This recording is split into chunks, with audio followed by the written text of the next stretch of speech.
How should I size and design my drip irrigation system? Step one is to calculate the amount of water that you need to apply to your vegetable patch or flower bed. This varies greatly, but a general rule of thumb is 1 inch of water per week is what plants need. So that's 25 millimeters of water. But what does that mean? 25 milliliters of water is basically if you were to rain on that patch of ground for a certain period of time, if you collected all of the water there, none of it ran off, it would end up with 1 inch or 25 millimeters of water across that whole area. What that equates to, if you think of it as each meter squared, that equates to 25 litres per meter squared. So what we need is 25 litres of water per meter square. In order to calculate what we need for our vegetable patch, we measure up the vegetable patch, work it out the number of square meters there are, times it by 25. In the example we're going to be working through here, 5 meter by 2 meter vegetable patch, 10 meters squared, 5 times 2, times that by 25 is 250 litres.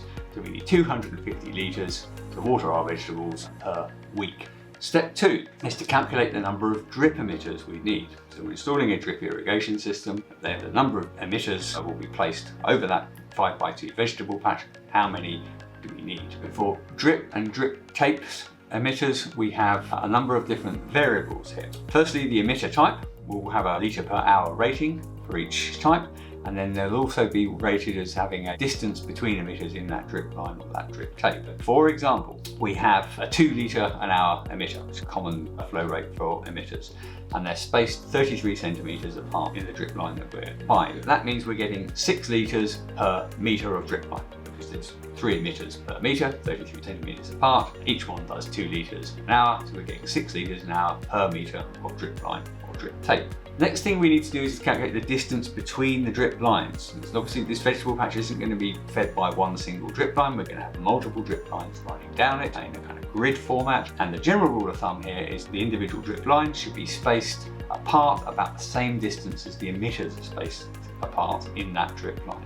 So for our 33 centimetre spacing emitter drip line, we want to space those drip lines 33 centimetres apart as well. That way we're getting the same even coverage over the whole area. So in our example, our 5x2 vegetable patch, we would need 6 drip lines with 33 centimetre between them, meaning we'd have 90 emitters all in this grid. Obviously this perfect grid that we can see here isn't going to map to the real world. We need to adjust for the rows of vegetables and where they are, so adjust it to the real world. Broadly speaking, we want to get as close to this kind of perfect grid format as possible. Step 3, we need to calculate the overall time required for our system to deliver the water. Typically emitters are between 1 and 6 litres an hour. The example we're going with, we're using 2 litre an hour emitters, and in our 5x2 vegetable patch we need 250 litres per week. We have just worked out we've got 90 emitters in total there. So each emitter needs to deliver 2.78 litres per week. 250 divided by 90 is 2.78. At 2 litres an hour, this means 2.78 divided by 2 equals 1.38 hours or 82.8 minutes per week for the system to deliver the required 25 millimetres of water to the entire patch. Step 4, we need to work out the watering cycle. So we worked out how long it needs to be on for in total, 82.8 minutes in our example, but we don't want to do that all in one big hour and 20-minute cycle. You need to vary that through the week. So what's best? Well, opinions vary massively on this, and you can talk to 100 different gardening experts and get 100 different answers. But some general rules of thumb are short and frequent is best for most plants. We could do it every day for 11 minutes and 50 seconds with one cycle.